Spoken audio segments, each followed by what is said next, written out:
మించి నిలిచిపోతే నిమిషమైన నీది కాదు బ్రతుకు అంటే నిత్య ఘర్షణ. దేహముంది, ప్రాణముంది, నెత్తురుంది, సొత్తు ఉంది, ఇంతకన్న సైన్యముండునా?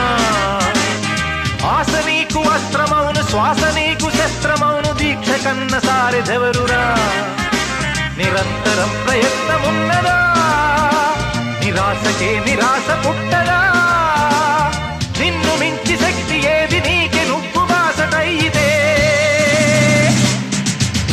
ఎప్పుడూ ఒప్పుకోవద్దురా ఓటమి, ఎప్పుడూ వదులుకోవద్దురా ఓరిమి. విశ్రమించవద్దు ఏ క్షణం, విస్మరించవద్దు నిర్ణయం, అప్పుడే నీ జయం నిశ్చయం రా. ఎప్పుడూ ఒప్పుకోవద్దురా ఓటమి, ఎప్పుడూ